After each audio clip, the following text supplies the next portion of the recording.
Shalom anak raja, salam sejahtera dalam kasih Tuhan kita Yesus Kristus yang selalu mengasihi kita, yang selalu memberkati kita, dan selalu menjawab doa-doa kita sebagai orang percaya. Anak raja, sekali lagi kita bertemu dalam sharing firman-Mu pelita. Mari sama-sama kita buka firman Tuhan hari ini, hai anak raja, dalam Mazmur pasal yang ke-23, ayat 1 sampai ayat yang ke-6. Sekali lagi anak raja, Mazmur pasal 23 ayat 1 sampai ayat yang ke-6. Perikopnya, Tuhan gembalaku yang baik. Mazmur Daud. Tuhan adalah gembalaku, takkan kekurangan aku. Ia membaringkan aku di padang yang berumput hijau. Ia membimbing aku ke air yang tenang. Ia menyegarkan jiwaku. Ia menuntun aku di jalan yang benar oleh karena namanya. Sekalipun aku berjalan dalam lembah kekelaman, aku tidak takut bahaya, sebab Engkau besertaku. Gadamu dan tongkatmu, itulah yang menghibur aku. Engkau menyediakan hidangan bagiku di hadapan lawanku. Engkau mengurapi kepalaku dengan minyak, pialaku penuh melimpah. Kebajikan dan kemurahan belaka akan mengikuti aku seumur hidupku. Dan aku akan diam dalam rumah Tuhan sepanjang masa. Anak raja dimanapun Anda berada, ketika kita memasuki tahun 2022, sebenarnya sejak akhir tahun, orang sudah mulai melihat ada perkembangan dan ekonomi mulai berjalan dengan baik. Tapi ketika kita memasuki minggu-minggu pertama di tahun 2022, di bulan Januari, beberapa orang berbicara dengan saya tentang ketakutan yang mereka hadapi. Karena kita tahu bahwa Corona ada lagi virus yang namanya Omicron. Dan berkembang lagi, saudara ya. Berkembang lagi. Beberapa orang yang berbicara kepada saya minta berdoa, karena sebenarnya orang tidak takut lagi menghadapi Corona. Karena setiap orang percaya kita telah berdoa dan berjaga-jaga. Sekali lagi, kita berdoa dan kita berjaga-jaga. Kita berdoa minta perlindungan Tuhan, tapi kita juga berjaga-jaga. Menerapkan protokol kesehatan dengan baik dan bijaksana, supaya semuanya bisa terjaga dengan aman dan baik, secara maksimal tentunya. Nah, yang orang takutkan kalau misalnya Omicron ini berkembang lagi seperti gelombang kedua 2021 kemarin, ketika Delta juga melanda Indonesia, itu ekonomi terpuruk banget, saudara. Ya, dan mereka takut sekali. Mereka bilang, Pastor, berdoa supaya Omicron dan kemudian virus yang lain yang berkembang lagi tidak melanda Indonesia seperti tahun 2021 kemarin. Karena mereka bilang, kalau itu terjadi lagi, mereka nggak tahu bagaimana cara bertahan untuk perputaran bisnis mereka. Saudara, dimanapun saudara berada, mari kita sebagai orang percaya, kita tetap berdoa, kita tetap berpuasa, kita tetap memberkati Indonesia dan dunia ini, supaya Omicron dengan perkembangan virus yang baru, saudara, itu tidak berdampak lagi secara signifikan. Biarlah kita punya imunitas yang kuat, kita punya iman yang kuat, kita punya imunitas yang kuat, sehingga kita mampu menghadapi ini. Dan kita berdoa supaya ekonomi bisa kembali berjalan dengan baik. Sekali lagi, orang-orang udah mulai lebih berani menghadapi Corona. Orang sudah sudah divaksin, menghadapi dengan bijaksana, pakai protokol kesehatan. Ya, kita berdoalah sama-sama supaya itu tidak terjadi, saudara. Tidak ada perkembangan yang cukup signifikan di Indonesia. Baik, hari ini kita telah membaca, anak raja, Mazmur 23 yang ditulis oleh Daud. Daud mengatakan begini, Tuhan adalah gembalaku. Saudara yang diberkati Tuhan, anak raja yang diberkati Tuhan, sebelum Daud menjadi seorang raja yang sangat terkenal di Israel, kita tahu bersama, Daud adalah seorang gembala. Firman Tuhan menjelaskan ketika dia masih remaja, papanya, ayahnya mempercayakan 2-3 ekor domba untuk Daud jaga. Dan Daud sangat paham, dan Daud sangat mengerti, saudara, arti gembala bagi domba. Daud mengatakan bahwa Daud biasa ketika dia akan menghadapi Goliat. Daud itu biasa, saudara, mengembalakan domba dengan sangat bertanggung jawab. Karena domba ini sangat tergantung kepada gembala. Domba untuk mencari makan, dia sangat tergantung kepada gembala. Domba untuk mencari minum, dia sangat tergantung kepada gembala. Domba untuk merasa aman, domba itu sangat tergantung kepada gembala, saudara. Jadi, Daud bilang begini, ketika dia menjaga domba-dombanya, ketika dia mengembalakan domba-dombanya, biasanya kalau ada serigala, ada beruang yang menyerang, domba ini mungkin ketakutan. Mereka bersembunyi. Dan Daud yang maju untuk menghadapi serigala dan beruang atau hewan-hewan pemangsa yang akan memangsa domba. Daud sangat mengerti itu. Dia ketika Daud mengatakan Tuhan adalah gembalaku, itu bukan konsep sekedar konsep. Ya, tapi itu memang pengalaman Daud. Daud sangat tahu bahwa domba sangat tergantung kepada gembala. Jadi, ketika Daud mengatakan Tuhan adalah gembalaku, itu pernyataan Daud yang ingin berkata kepada Tuhan, Tuhan, aku ini sangat tergantung kepada Engkau. Daud ingin mengatakan, aku ini nggak punya apa-apa tanpa gembala. Bagaimana saya bisa berjalan? Bagaimana saya bisa mencari makan seperti domba-domba yang sangat tergantung kepada gembala? Saudara yang diberkati Tuhan dimanapun Anda berada, mari saudara kita melihat dan mencontohi apa yang dikatakan oleh Daud. Daud berkata kepada Tuhan, aku sangat tergantung kepada Engkau. Nah, di perjanjian baru, Yesus pernah menerangkan hal ini, saudara. Firman Tuhan katakan, Yesus pernah mengatakan begini, berbahagialah orang yang miskin di hadapan Tuhan. Saudara yang diberkati Tuhan, orang yang miskin bukan berarti bahwa orang yang tidak punya apa-apa. Tidak itu yang dimaksudkan oleh Tuhan. Saudara, Daud adalah seorang yang hebat. Daud adalah seorang yang luar biasa. Daud menulis Mazmur ketika dia telah menjadi seorang raja yang hebat di Israel. Mazmur 23 ini, Daud tulis ketika Daud telah menjadi raja yang besar di Israel. Tetapi ketika Daud ada di hadapan Tuhan, ketika Daud berdoa kepada Tuhan, Daud mengatakan begini, aku ini domba. Jadi Daud ingin bilang begini sama Tuhan, aku sangat tergantung kepada Tuhan. Jadi Daud nak mengatakan begini, aku ini singa, aku ini orang hebat. Tidak, Daud itu hebat dalam menghadapi kenyataan hidup, dalam menghadapi segala cobaan yang harus dia hadapi. Tetapi ketika dia di hadapan Tuhan, Daud bilang begini, aku ini domba. Itu yang Yesus bilang, saudara. Itu yang Yesus bilang, berbahagialah orang yang miskin di hadapan Tuhan. Saudara, mari kita belajar sehebat apapun kita, sekaya apapun kita, tapi kalau kita datang kepada Tuhan, kita ini miskin. Dalam arti begini, kita nggak punya apa-apa tanpa Tuhan. Ada saudara kadang-kadang orang kalau hebat, ya luar biasa, ketika dia berdoa juga di hadapan Tuhan, dia merasa dia orang hebat. Saudara dan saya harus hebat dalam kehidupan. Kita harus menghadapi segala kenyataan hidup saudara dengan hebat, dengan perjuangan yang keras. Ya, sehingga kita bisa menjadi orang yang berhasil. Kita bisa sukses di bidang kita masing-masing. Tetapi ketika saya dan saudara di hadapan Tuhan, kita tidak boleh menjadi orang kaya di hadapan Tuhan. Kita nggak boleh menjadi orang hebat di hadapan Tuhan. Ketika kita berhadapan dengan Tuhan, kita akan bilang, semua prestasiku, semua kekayaanku itu berasal dari Tuhan. Kadang-kadang kalau kita sukses, atau apalagi kita kaya, ketika kita berdoa, saudara, kita berlagak jadi orang kaya di hadapan Tuhan. Saudara, di perjanjian baru, Yesus memberikan perumpamaan. Ada orang yang baik, ya. Ada orang yang beragama, tokoh agama yang datang berdoa kepada Tuhan. Dan ada juga, saudara, orang yang berdosa di hadapan Tuhan. Orang yang beragama, yang melakukan hal-hal yang baik, yang mentaati peraturan yang ada di Taurat, mengatakan, aku ini orang baik. Aku tidak lupa memberikan perpuluhan. Okay. Aku tidak melakukan dosa dan lain sebagainya. Sedangkan orang yang berdosa ini, dia sangat malu di hadapan Tuhan. Dia sangat malu dan dia bilang begini, siapa aku ini? Ampuni saya Tuhan. Yesus mengatakan demikian, saudara. Dua orang ini ketika pulang di hadapan Tuhan, yang berkenan itu orang yang berdosa ini. Apa yang salah dari orang yang baik ini? Orang yang beragama ini, saudara, dia beragama itu baik. Dia melakukan peraturan-peraturan yang ada di Taurat itu baik. Dia memberikan perpuluhan itu baik. Tetapi saudara, ketika dia di hadapan Tuhan, dia merasa dia orang baik. Dia merasa dia orang kaya. Saudara-saudara boleh kaya.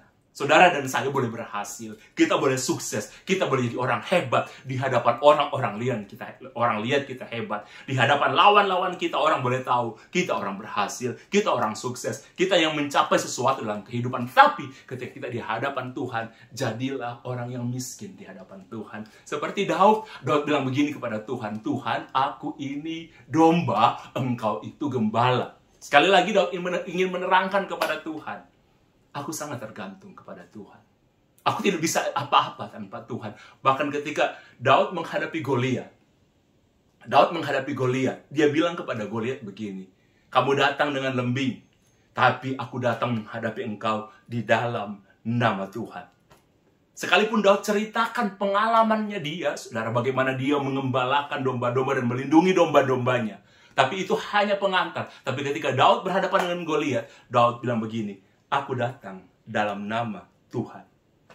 Saudara yang diberkati Tuhan, sekali lagi, biarlah ketika saudara sukses, ketika saudara berhasil itu baik, saudara harus jadi pejuang yang hebat, saudara harus jadi orang yang luar biasa dalam pekerjaan saudara masing-masing, dalam pelayanan, kita harus menjadi orang yang luar biasa, yang bersemangat, yang melakukan semuanya dengan penuh tanggung jawab. Tetapi ketika kita ada di hadapan Tuhan, kita bilang kita ini miskin. Kita ini tergantung kepada Tuhan. Jangan sombong di hadapan Tuhan, karena Tuhan pemilik semuanya. Kita tidak memiliki apa-apa. Sekali lagi, Anda boleh kaya, Anda boleh berhasil, itu baik karena perjuangan Anda. Tetapi jangan pernah merasa kaya ketika Anda berhadapan dengan Tuhan. Amin.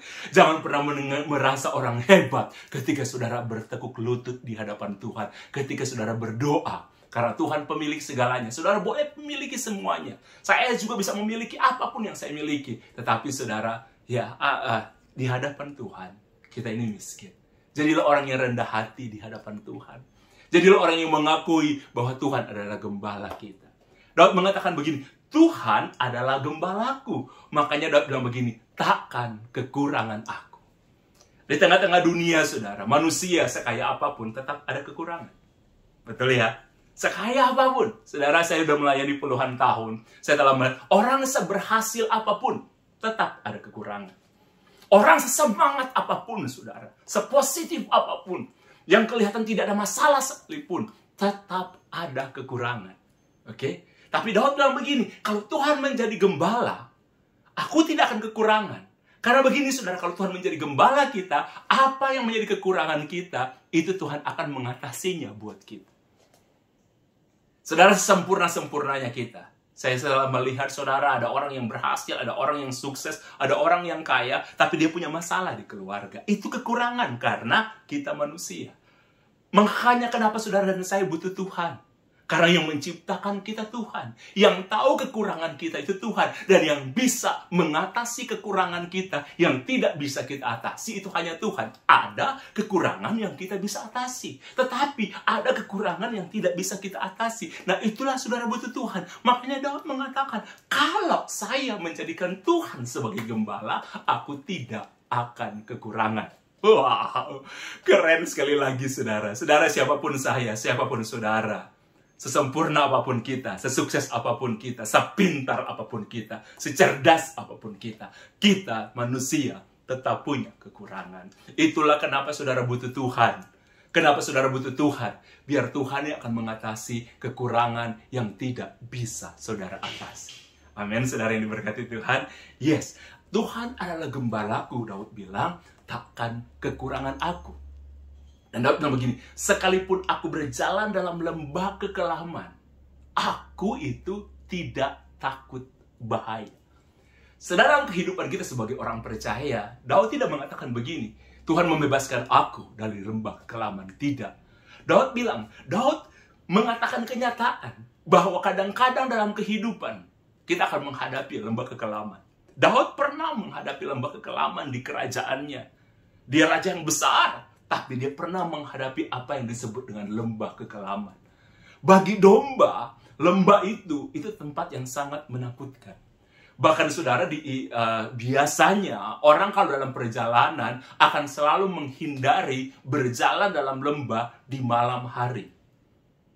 Karena begini saudara, lembah itu bentuknya kan misalnya seperti ini. Ketika orang berjalan dalam lembah, ketika domba berjalan dalam lembah, dan kemudian ada musuh yang menyerang dari depan dan dari belakang, tidak ada jalan keluar lagi. Jadi kalau musuh telah berjaga di depan, dan musuh telah berjaga di belakang, tidak ada jalan keluar lagi bagi domba. Oke, selain diserang. Tapi Daud bilang begini saudara, sekalipun aku berada dalam lembah kekelaman. Jadi Daud ada dalam lembah. Dia menghadapi lembah. Bisnis kita mungkin tahun ini, kehidupan kita, karir kita. Kadang-kadang Tuhan akan izinkan kita untuk masuk lembah kekelaman yang berbahaya. Tapi Daud mengatakan begini, kalau ada Tuhan beserta dengan aku, sekalipun aku di lembah yang berbahaya, itu tidak akan membahayakan. Amin. Sekali lagi, sekalipun saya dan saudara satu kali, secara kenyataan, kita akan menghadapi apa yang disebut dengan lembah kekelaman yang berbahaya, yang sangat berbahaya. Tapi Daud bilang begini, tapi aku tidak takut bahaya. Jadi, sekalipun kita ada di tempat yang berbahaya, karir kita ada di tempat yang berbahaya, kehidupan kita ada di tempat yang berbahaya, keuangan kita kadang-kadang akan memasuki tempat yang berbahaya, tetapi itu tidak akan membahayakan engkau. Karena kadang-kadang saudara udah gak bisa punya jalan keluar. Daud punya alasan, saudara. Daud punya iman. Daud punya keyakinan. Sekalipun dia pernah melewati hal-hal yang sulit dalam kehidupan pernikahannya, dia menghadapi sulit dalam kehidupan kerajaannya. Daud menghadapi itu. Tapi Daud bilang begini, sekalipun dalam bahaya, aku tidak takut bahaya. Bukan karena Daud hebat. Seperti Daud bilang begini, karena engkau beserta dengan aku. Itu yang penting-penting, saudara. Dimanapun saudara berada, saya berdoa dalam nama Tuhan Yesus Kristus, ya. Biar Tuhan beserta dengan saudara, dimanapun saudara berada. Menghadapi karir, menghadapi kenyataan, menghadapi mungkin kehidupan ekonomi, bisnis yang berbahaya. Biarlah saya berdoa, itu berbahaya. Dan kita harus akui, itu mungkin kita terjebak, kita ada di tempat yang berbahaya.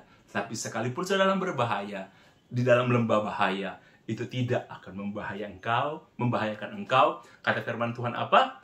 Sebab engkau beserta dengan aku. Seperti kesaksian saya sebelum ini, saudara, di firman-Mu Pelita bagian yang ketiga kemarin, saya bersaksi bagaimana ketika saya dirampok, saya ada di tempat yang berbahaya. Tuhan izinkan saya ada di tempat yang berbahaya. Tetapi saudara, ternyata Tuhan membebaskan saya dari bahaya seperti itu. Amin. Dan Daud mengatakan selanjutnya, ia menuntun aku di jalan yang benar oleh karena namanya.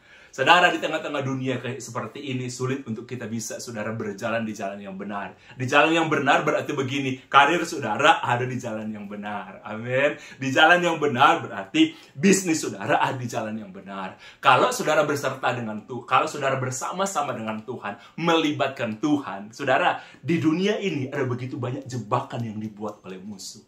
Dan kadang-kadang saudara tidak bisa kenal siapa musuh saudara. Teman bisa jadi musuh. Oh bisa, saudara. Ada orang yang bisa menjebak saudara, yang tersenyum-tersenyum kepada kita. Yang kadang-kadang kita lihat baik, bisa nipu kita, bisa menghancurkan kita, dan lain sebagainya.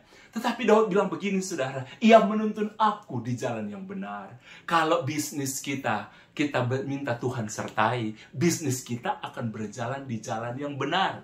Sekalipun kita melewati lembah kekelaman, tetapi saudara tetap di arah yang benar.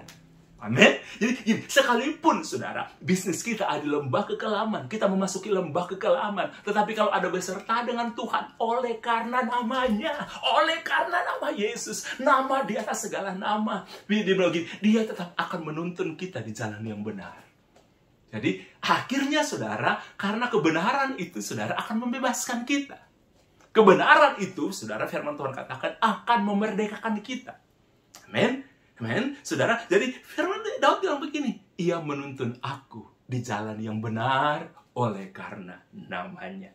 Nama Yesus itu jaminan, nama Tuhan itu jaminan supaya keluarga saudara, bisnis saudara, pekerjaan saudara, sekalipun ada dalam lembah kekelaman, tapi saudara tetap hidup dalam kebenaran, sehingga kebenaran itu akan memerdekakan kita. Bukan saudara, lembah kekelaman akan menghancurkan kita.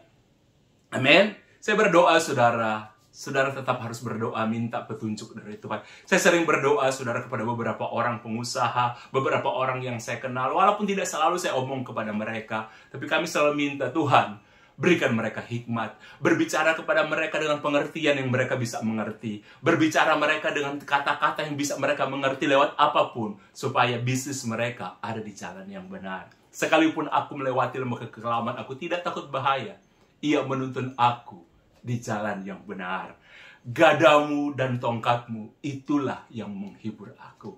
Saudara, salah satu fungsi tongkat dari sekian banyak fungsi tongkat ya. Dari sekian banyak fungsi tongkat saudara, salah satu fungsi tongkat bagi gembala, kalau domba itu mulai salah arah, kalau domba itu mulai salah jalan, biasanya gembala akan mengambil tongkat dan memukul sedikit domba itu supaya memperingati dia, lu dalam jalan yang salah.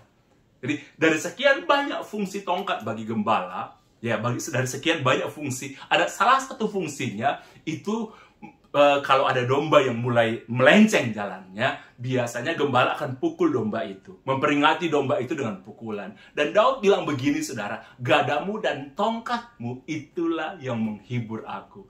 Jadi saudara, kadang-kadang saudara, Tuhan memberi peringatan kepada kita, Tuhan mengingatkan kita. Tapi Daud bilang, kalau dia punya masalah saudara, ketika Daud diingatkan, ketika dia salah, ketika dia bersinah dengan Batsheba, saudara, Tuhan mengingatkan dia dan Daud bertobat. Sekali lagi, Daud bertobat. Kadang-kadang orang suka memakai kejatuhan Daud ketika dia mengambil Batsheba sebagai istrinya pada istri orang. Daud bersinah, itu kadang-kadang orang pakai sebagai, lah Daud aja bisa. Tapi yang harus saudara ingat, Daud hanya satu kali jatuh dalam dosa persinahan. Ingat baik-baik itu. Bukan berkali-kali. Hanya sekali. Daud pernah menghadapi itu, saudara. Dan Tuhan memperingati dia, sehingga saudara, anak yang dilahirkan pertama dari Batsheba, dari hubungan dia dengan Batsheba, itu harus mati. Sekalipun Daud bertobat. Tapi Daud bilang begini saudara, dalam Mazmur ini, gadamu dan tongkatmu itulah yang menghibur aku. Jadi kadang-kadang saya ingin bilang kepada saudara, kalau saudara hidup benar dan saudara masih punya masalah, anggaplah masalah itu sebagai hiburan. Amin, saudara. Mari kita melihat dengan cara berbeda. Karena Daud bilang, kalaupun dia dipukul oleh Tuhan, dia diingatkan oleh Tuhan, walaupun dia sedih, tapi Daud bilang begini, itulah yang menghibur aku. Jadi ada banyak fungsi tongkat, tapi saya mau terangkan dari porsi ini, saudara, kepada saudara. Daud bilang, tongkat itu yang kadang dipakai gembala mungkin untuk menuntun, tapi kadang-kadang juga dipakai untuk menghajar domba. Kalau domba itu mulai salah, Daud bilang, itu sebagai hiburan. Jadi marilah saudara, kita belajar bahwa apapun yang kita hadapi itu hiburan bagi kita. Saudara, kadang orang suka bertanya kepada saya, beberapa orang bertanya, Pak Nixon ini kok kelihatannya seperti tidak pernah susah. Saudara, kehidupan saya pun banyak susahnya, banyak masalahnya. Tapi saya mulai belajar, saudara, melihat masalah dari kacamata Tuhan. Kadang-kadang kita tertawa menghadapi apapun, karena kita tahu apapun masalah yang kita hadapi itu hiburan bagi kita. Amin. Kebajikan dan kemurahan semata akan mengikuti aku seumur hidupku. Saudara ingat, kebajikan dan kemurahan Tuhan bagi kita orang percaya itu berlaku untuk seumur hidup. Bukan sekali-sekali, bukan hari-hari tertentu, bukan bulan-bulan tertentu. Tapi firman Tuhan bilang begini, kebajikan dan kemurahan semata akan mengikuti aku seumur hidupku. Oke, saudara, ini kebajikan Tuhan dalam kehidupan kita. Kemurahan Tuhan, saudara, kemurahan Tuhan dalam kehidupan kita bukan hanya berlaku di hari-hari tertentu, bukan hanya berlaku di minggu-minggu tertentu, tapi berlaku seumur hidup kita. Jadi dalam masalah apapun, saudara harus ingat ada kebajikan dan kemurahan Tuhan yang akan berlaku dalam kehidupan kita. Jadi kita tidak mengenal hari beruntung. Kita tidak mengenal hari yang buruk. Yang kita kenal ada hari-hari yang penuh kebajikan dan kemurahan Tuhan. Amin? Yes? Ya? Ya, jadi yang kita kenal itu hari-hari yang penuh kebajikan dan kemurahan Tuhan. Baik, saya ingin tutup dengan sharing saudara. Bahwa kalau mungkin saudara berpikir, apa hamba Tuhan itu punya masalah, pernah kekurangan, pernah menghadapi lembah kekelaman, pernah menghadapi hari-hari yang sulit, pernah. Saya ingin bersaksi kepada saudara. Saudara, satu kali saudara, saya membutuhkan jumlah uang tertentu untuk membayar sebuah kewajiban yang harus saya bayar, yang hampir jatuh tempo waktu itu. Jadi ketika itu saudara, saya ada pelayanan keluar pulau. Kemudian hari Seninnya saya akan pulang ke Surabaya. Dan saya tahu saudara, kalau saya pulang ke Surabaya, kalau saya sampai di Surabaya, saya harus menyelesaikan kewajiban saya. Dan itu cukup besar, saudara. Dan yang dikeluarkan sebenarnya, mungkin kalau saudara saya katakan angkanya, mungkin beberapa orang begini, itu kecil. Memang, saudara, tapi dalam posisi waktu itu, saya nggak punya uang yang cukup untuk bisa membayar kewajiban saya itu. Sekali lagi, jadi itu kelihatan besar. Karena tabungan saya nggak cukup, simpanan saya nggak cukup, uang saya nggak cukup pada waktu itu untuk membayar kewajiban yang harus saya bayar. Jadi, saudara, itu kelihatan sangat besar. Saya nggak perlu bilang angkanya ya, tapi saudara, itu kurang. Jadi tabungan saya, uang yang saya punya, saudara, tidak bisa saya bayar. Ya, tidak bisa untuk membayar kewajiban saya yang memang harus saya bayar ketika saya kembali ke Surabaya pada waktu itu. Saudara, saya sebagai seorang hamba Tuhan mulai berdoa, Tuhan berkati saya, tapi ternyata tidak, saudara. Bahkan saudara, biasanya ketika saya selesai khotbah di gereja dan orang mengatakan, Pak, terima kasih khotbahnya sangat memberkati. Biasanya ada beberapa orang yang kadang-kadang suka memberkati. Tapi pada waktu itu, saudara, tidak ada sama sekali. Saudara, jujur ketika saya akan akhirnya hari Senin waktu itu, Seninnya saya akan pulang ke Surabaya, ada ketakutan. Bagaimana cara saya menghadapi, bagaimana cara saya menyelesaikan persoalan, karena saya tahu saya tidak punya uang yang cukup untuk bisa menyelesaikan kewajiban saya itu. Nah, waktu saya ditanya, saudara, mau pulang, sejak itu saya ditanya, sebelumnya ditanya, Pak, mau langsung penerbangan langsung, karena waktu itu ada penerbangan langsung dari kota di mana saya akan pulang ke Surabaya, ada juga transit. Oke? Transit via Makassar waktu itu. Kemudian, saudara, saya bilang gini, transit aja deh. Saya ingin memperlambat waktu, saudara. Karena saya takut sebenarnya menghadapi kenyataan ketika saya sampai di Surabaya. Jadi, saya memperlambat waktu. Jadi, sebenarnya lebih nyaman kalau penerbangan langsung, saudara. Nggak perlu transit lagi, naik, turun, nunggu, dan lain sebagainya. Ya, sebenarnya langsung. Tapi kenapa waktu itu saya bilang, sudah deh, saya minta transit aja. Saudara, singkat cerita, pada akhirnya saya transit di kota di mana saya harus transit. Ya, hanya ada sekitar 1 jam lah nggak sampai ya untuk transit. Kami disuruh turun, karena turun, kemudian saya turun. Ketika saya turun, saudara, dari pesawat dan mau nunggu di ruang tunggu, saya jadi kepengen untuk ngopi. Karena saya suka ngopi dari dulu, saudara. Saya kepengen ngopi. Tapi kebanyakan sebenarnya kalau saya transit di bandara, saya jarang, saudara, untuk duduk ngopi. Saya jarang, sekali-sekali aja. Tapi pada waktu itu, saudara, saya terdorong untuk ngopi. Kemudian, akhirnya, saudara, saya ngopi di sebuah tempat untuk ngopi di bandara itu, saudara. Saya jujur, saya masih sedih. Saya masih memikirkan apa yang harus saya lakukan. Saudara, saya pernah kepikiran untuk bertelepon seseorang atau beritahukan kepada beberapa orang yang saya kenal untuk pinjam uang dan minta tolong. Tapi saya punya prinsip dari dulu, saudara. Itu prinsip saya, ya. Itu prinsip pribadi aja, ya. Pribadi aja. Saya punya prinsip, saudara, selebih baik saya mengemis di hadapan Tuhan daripada saya meminta-minta di hadapan manusia. Itu prinsip saya. Sekali lagi, itu prinsip pribadi, saudara. Oke? Sebenarnya saya bisa minta tolong. Saya bisa telepon, ada orang pengusaha yang saya kenal, ada gembala yang saya kenal, atau ada teman yang saya kenal. Dan saya yakin, saudara, mereka akan bantu saya. Tapi waktu itu, saudara, saya pikir itu kalaupun udah mentok, ya itu jalan paling terakhir. Ketika saya sementara duduk di bandara, saudara, di tempat ngopi itu, tiba-tiba, saudara, ada orang yang hampiri saya. Hei, aduh, Pak Pendeta Nixon. Ada sepasang suami istri, saya kenal mereka, tapi tidak cukup dekat.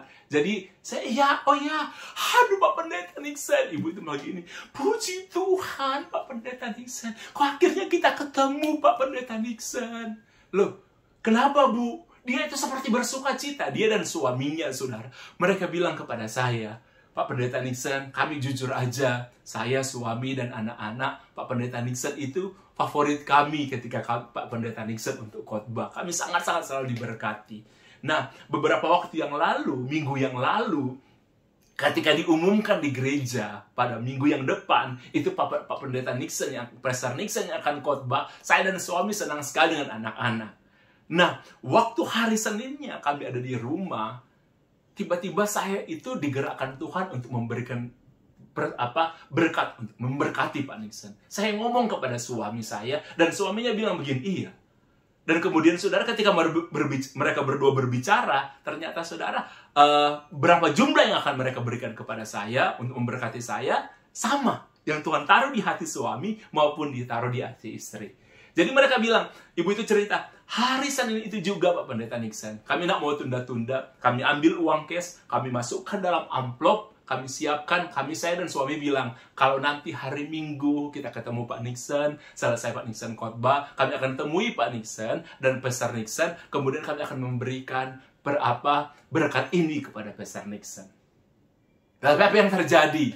Tiba-tiba kami ada panggilan untuk ke Jakarta. Dan kami harus berangkat ke Jakarta. Ada panggilan tiba-tiba dan kami harus berangkat ke Jakarta. Akhirnya Pak Pendeta Nixon, hari Jumat kami berangkat ke Jakarta. Suami saya bilang begini, lah kita ketemu Pak Nixon ya. Itu belum kayak sekarang ada kebaktian online. Kita nggak ketemu dengan Pastor Nixon ya. Padahal kita udah menyiapkan persembahan untuk Pastor Nixon. Tapi ya udahlah, Pak, nanti aja kalau perjumpaan kita berikutnya, mungkin kita akan memberikan persembahan ini kepada Pastor Nixon.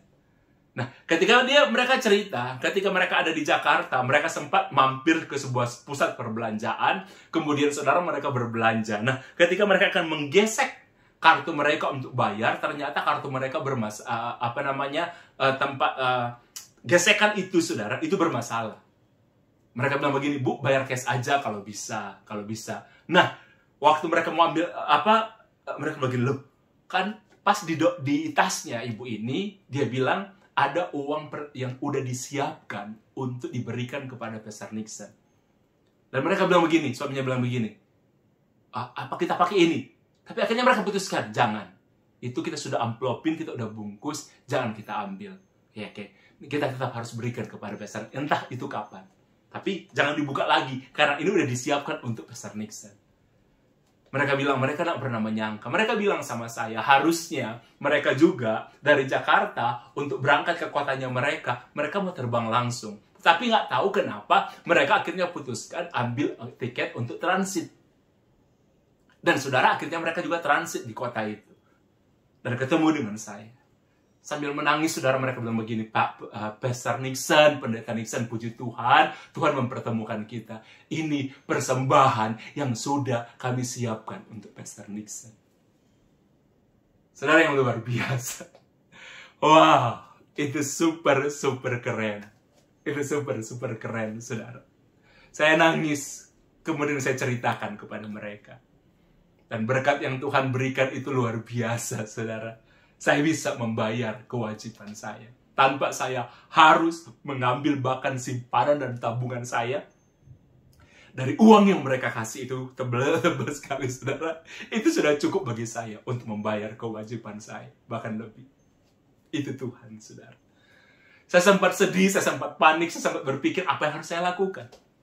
Kadang-kadang Tuhan izinkan kita memasuki tahap-tahap seperti itu. Kita panik, kita nggak tahu apa yang harus kita lakukan. Otak kita nggak mampu berpikir lagi. Pikiran kita sudah nggak mampu berpikir lagi. Analisa kita udah nggak mampu lagi. Kekuatan kita udah nggak bisa mampu lagi. Tabungan kita udah nggak mampu lagi. Tapi harus saudara selalu ingat, Tuhan selalu pasti mampu. Kalau kita udah nggak sanggup, Tuhan selalu pasti sanggup. Kalau kita udah nggak mampu, Tuhan selalu pasti mampu. Ya. Saya nggak punya tabungan waktu itu. Saya nggak punya uang yang cukup waktu itu membayar semuanya. Tapi Tuhan gembalaku. Takkan kekurangan aku. Dia mencukupkan segala kebutuhan. Saya nggak ingin mengatakan bahwa Tuhan itu hanya untuk mencukupkan kebutuhan kita. Tidak. Tapi dia berjanji, saudara. Dia berjanji. Oke? Dia Tuhan yang memberkati kita. Yang mencukupkan segala kebutuhan kita. Amin. Saya berdoa, mungkin hari-hari ini saudara sedang menghadapi problem. Saudara sedang menghadapi problem dalam kehidupan, dalam rumah tangga, dalam keuangan. Tapi saya berdoa dalam nama Tuhan Yesus Kristus. Biar saudara akan melihat Tuhan bekerja. Biar saudara melihat ketika otak kita udah gak mampu berpikir. Keuangan kita udah gak mampu membayar. Biarlah Tuhan akan menolong kita tepat di waktunya. Saya, saudara, itu tinggal last minute loh. Beberapa saat lagi saya harus terbang naik pesawat dan kembali ke Surabaya. Dan saya nggak tahu, saudara, kapan, bagaimana cara saya membayarnya. Saudara, kadang-kadang Tuhan seperti itu. Tuhan tolong kita di injury time. Ada waktu tambahan, saudara, yang kadang-kadang kita pikir bagaimana caranya. Jadi, Saudara boleh panik, kita manusia, kita bisa panik. Saudara bisa khawatir, bisa. Tetapi saudara, jangan kekhawatiran itu menguasai kita. Iman kita tetap harus ada. Walaupun pikiran kita khawatir, tapi kita mengatakan, hai pikiranku, jangan khawatir. Makanya Daud pernah mengatakan begini, hai jiwaku, pujilah Tuhan. Daud berkata kepada jiwanya. Jadi sebagai manusia, pikiran kita kadang-kadang udah tidak sanggup. Tapi saudara tahu, iman kita, biarlah ketika rasa khawatir kita ada, biarlah iman kita naik, iman kita lebih tinggi dari rasa khawatir kita. Percaya kita lebih tinggi dari rasa khawatir kita. Sehingga kita bisa mengalahkan rasa khawatir itu. Amin. Tuhan gembalaku, takkan kekurangan aku. Demikian anak raja, firman Tuhan kita hari ini. Saya berdoa biar saudara akan melihat mujizat Tuhan di sepanjang tahun 2022 ini. Mari sama-sama kita berdoa. Haleluya, haleluya, haleluya, haleluya, haleluya, haleluya. Kiranya Tuhan memberkati engkau berlimpah-limpah. Kiranya Tuhan akan memperluas bisnismu di tahun 2022. Tuhan akan memperluas karirmu di tahun 2022. Tuhan akan memperluas semuanya sehingga engkau akan melihat kebaikan Tuhan di sepanjang tahun 2022. Kemurahan Tuhan akan limpah atas engkau. Dan kami berdoa dalam nama Tuhan Yesus Kristus. Biar kesakitan tidak akan menimpa engkau. Malapetaka tidak akan menimpa engkau. Engkau akan melihat Tuhan menjaga, memelihara, memberkati, dan membuat semuanya baik dalam kehidupanmu. Kami berdoa dalam nama Tuhan Yesus Kristus. Haleluya. Puji Tuhan. Amin. Oke, anak raja, kita akan berjumpa lagi di waktu yang akan datang. Tuhan memberkati kita semua. Haleluya.